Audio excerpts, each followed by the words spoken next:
entrar no mundo do esquecimento, cair nos braços de Morfeu, apagar, desligar. O que é dormir?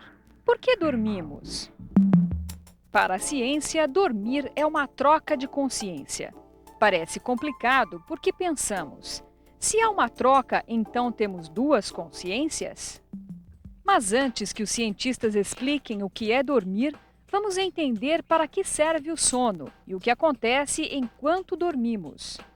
Ao contrário do que se pensava, nós não dormimos apenas para descansar. Tanto é que, se ficarmos o dia todo sem fazer nada, completamente descansados, ainda assim teremos necessidade de dormir. Tem gente que diz que dormir é um desperdício de tempo, mas tudo indica que é um ganho de vida, porque quem dorme bem vive melhor e tem mais chances de vida longa. Uma noite bem dormida restaura as funções cerebrais responsáveis por diversos comandos do nosso organismo, evitando, por exemplo, desatenção, estresse, ansiedade, depressão e até o desenvolvimento de algumas doenças. Com a evolução científica e tecnológica, foi possível conhecer os mecanismos cerebrais que induzem e guiam o nosso sono e comprovar que alguns processos vitais só ocorrem quando estamos adormecidos. A hora de dormir é determinada por um relógio biológico que controla o nosso organismo durante toda a nossa vida. Um grande acontecimento científico dos últimos anos foi a descoberta do relógio biológico. Isto é, que nós temos um relógio interno e que nos dá o nosso ritmo. E ele é particularmente influenciado e gatilhado pela luz. Então, evidentemente, se a gente fica sujeito à luz do sol, ele passa a ter 24 horas, como é o nosso dia. Ele não é realmente já equilibrado para 24 horas. Se você não tiver a luz como gatilho, ele correndo em livre curso, ele terá outro tempo. Mas a luz é fundamental e é ela que dá o ritmo nosso do dia a dia. O tempo médio de sono do ser humano é de 8 horas. Mas a qualidade de um sono não é medida pela quantidade de horas dormidas. Cada pessoa tem o seu próprio ritmo. Podemos talvez dividir a história do sono entre antes da invenção da luz elétrica e depois da invenção da luz elétrica. Porque nós ficamos sem referência. Se você passa 24 horas debaixo de luz artificial, sem saber o que é dia e o que é noite, nós perdemos nosso ritmo e o nosso relógio biológico se descontrola. Evidentemente, com a invenção da televisão e da internet, tubos que emitem luz e ainda engraçadas, fazem com que a gente fique acordado muito mais tempo durante a noite, acordando no mesmo horário de manhã e, com isso, perdendo o sono. Eu diria que hoje nós somos uma sociedade privada de sono durante a noite, tentando recuperar no final de semana. Num adulto normal, a preparação orgânica para o sono começa com a diminuição da quantidade de luz no meio ambiente.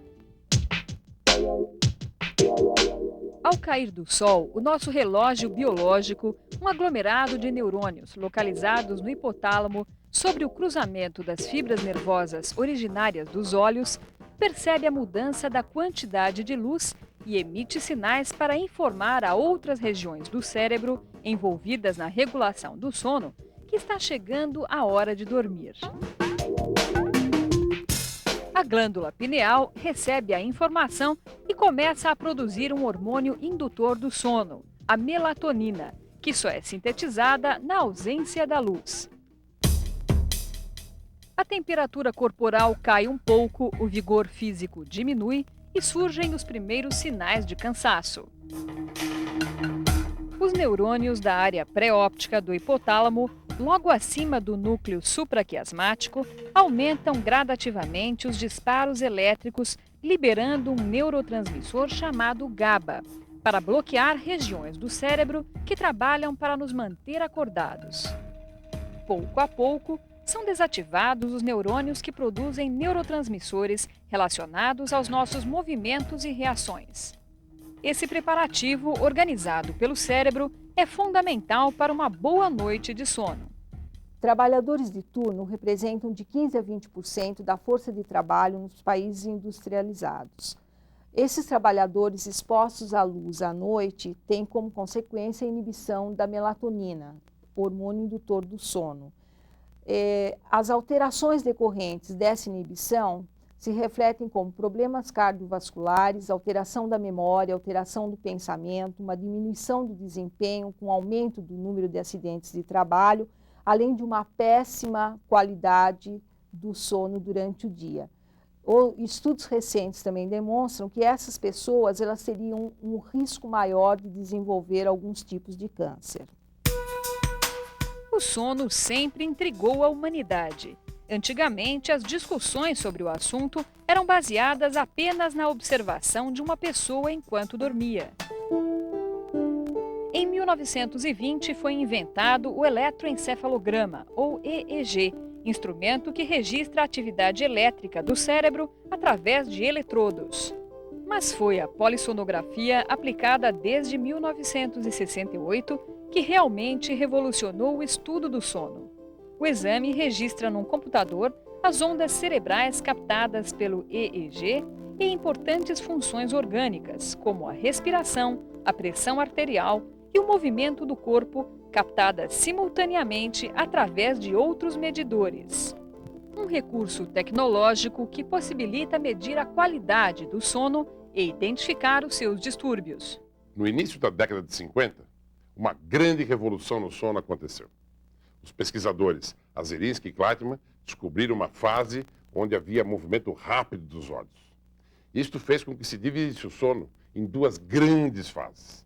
O sono desincronizado, que havia esses movimentos, e o sono sincronizado. Ao contrário do que parece, nós não temos um sono linear. O nosso sono é cíclico e acontecem de 4 a 6 ciclos de sono durante a noite. Cada ciclo é composto por essas duas fases, o sono sincronizado e o sono desincronizado ou REM, sigla de Rapid Eye Movement, movimento rápido dos olhos.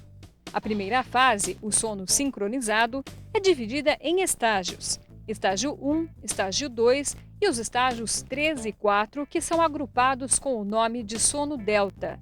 O sono desincronizado ou REM não se divide em estágios. Quando dormimos, o cérebro passa a trabalhar sem a influência dos diversos estímulos presentes durante o dia, como as imagens, os cheiros. A pressão sanguínea é reduzida, a respiração fica mais lenta, o consumo de oxigênio diminui e a temperatura corporal cai entre 1 e 2 graus. Este início de sono é o estágio 1 do sono sincronizado, quando as ondas cerebrais vão ficando lentas. Quando o sono começa a se aprofundar, passa para o estágio 2. Ainda é um sono leve, as ondas cerebrais continuam sincronizadas, mas ficam ainda mais lentas e apresentam variações. Em seguida, o sono sincronizado passa para o estágio delta, um sono mais profundo. A frequência das ondas é ainda mais baixa e a amplitude aumenta. Os batimentos cardíacos e a respiração entram em um ritmo muito baixo. Nesta etapa de sono, repomos a energia gasta durante o dia.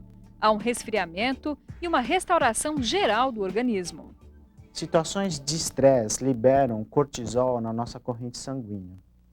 O excesso desse hormônio prejudica o sono delta e isso explica por que pessoas estressadas dormem mal. Pessoas deprimidas também têm altas concentrações desse hormônio na corrente sanguínea. Como consequência, tem uma diminuição do sono delta e o adiantamento do sono REM. Parte da restauração orgânica que acontece no sono delta se deve à liberação de uma grande quantidade do hormônio de crescimento que só acontece durante o sono. No adulto, o hormônio de crescimento vai ser importante para a manutenção das funções normais do organismo. Se a gente imaginar que durante a vida normal algumas células morrem, outras células vão precisar nascer para recompor essa função e o hormônio de crescimento é que vai participar na formação dessas células novas. Já a criança, que é um ser em crescimento e desenvolvimento, o hormônio de crescimento vai ser importante para fazer crescimento dos ossos, dos músculos, o desenvolvimento do sistema nervoso. Se por acaso a criança tem um sono prejudicado, ela vai ter menos sono delta, menos secreção de hormônio de crescimento, e isso pode prejudicar o crescimento da criança. Ultrapassado o sono delta, acontece um retorno rápido para o estágio 2 e uma grande mudança começa a orquestrar-se no organismo. Ondas elétricas chamadas de PGO saem do tronco cerebral, alcançam o interior do cérebro e se dirigem a uma área relacionada à visão, o córtex occipital. Os neurônios que produzem os neurotransmissores relacionados aos nossos movimentos e reações ficam completamente bloqueados. Apenas a acetilcolina produzida no tronco cerebral começa a ser liberada novamente. As ondas cerebrais que até agora estavam sincronizadas desincronizam, apresentando baixa amplitude e alta frequência, formas semelhantes às de quando estamos acordados. A frequência respiratória, a pressão sanguínea e o fluxo de sangue para o cérebro aumentam. Nosso cérebro passa a trabalhar intensamente, utilizando mais combustível, oxigênio e glicose. No entanto, os músculos responsáveis por nossos movimentos perdem a capacidade de contração e ficam impossibilitados de produzir qualquer atividade. Todas essas alterações fisiológicas, somadas a movimentos laterais rápidos dos olhos, são características do sono desincronizado ou REM. Um outro evento que acontece durante o sono REM é a ereção peniana. E este evento possibilita melhor compreensão da hipotência masculina. Podemos dividir a impotência em psicológica e fisiológica. Se não houver ereção durante o sono REM, é porque o problema é fisiológico e necessita de intervenção. Se houver esta ereção, o problema é psicológico e o tratamento será feito somente a este nível. O sono REM é um estado muito especial de consciência, a consciência dos sonhos.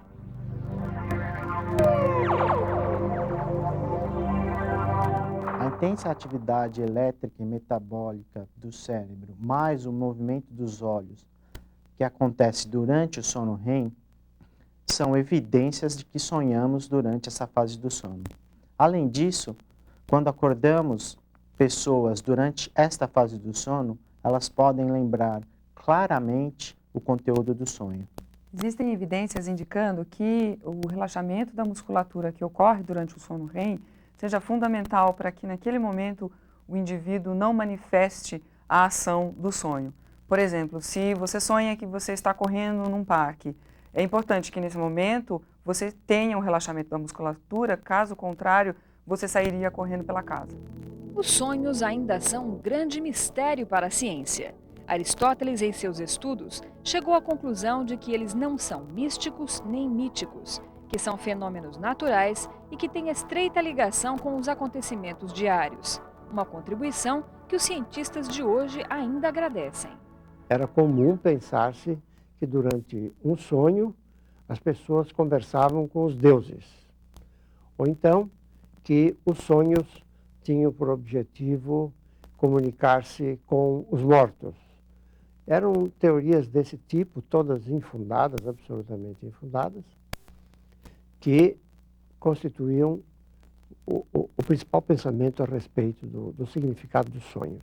Mas há algumas teorias bem mais elaboradas que tentam explicar os sonhos. Por exemplo, a mais aceita hoje, mas que é sujeita a muitas críticas, é a de que durante os sonhos nós fixamos, consolidamos nos arquivos de memória o que nós aprendemos, verificamos, dissemos, ouvimos durante o dia. Uma pergunta muito comum que nos acontece no dia a dia é: o que é dormir? Muitos pensam que dormir é descontatuar do ambiente, é desligar os sentidos. Que a gente não estaria vendo, não estaria ouvindo, não teria mais tato, e isso seria o ato de dormir. Hoje está claro e provado que os sentidos continuam intactos.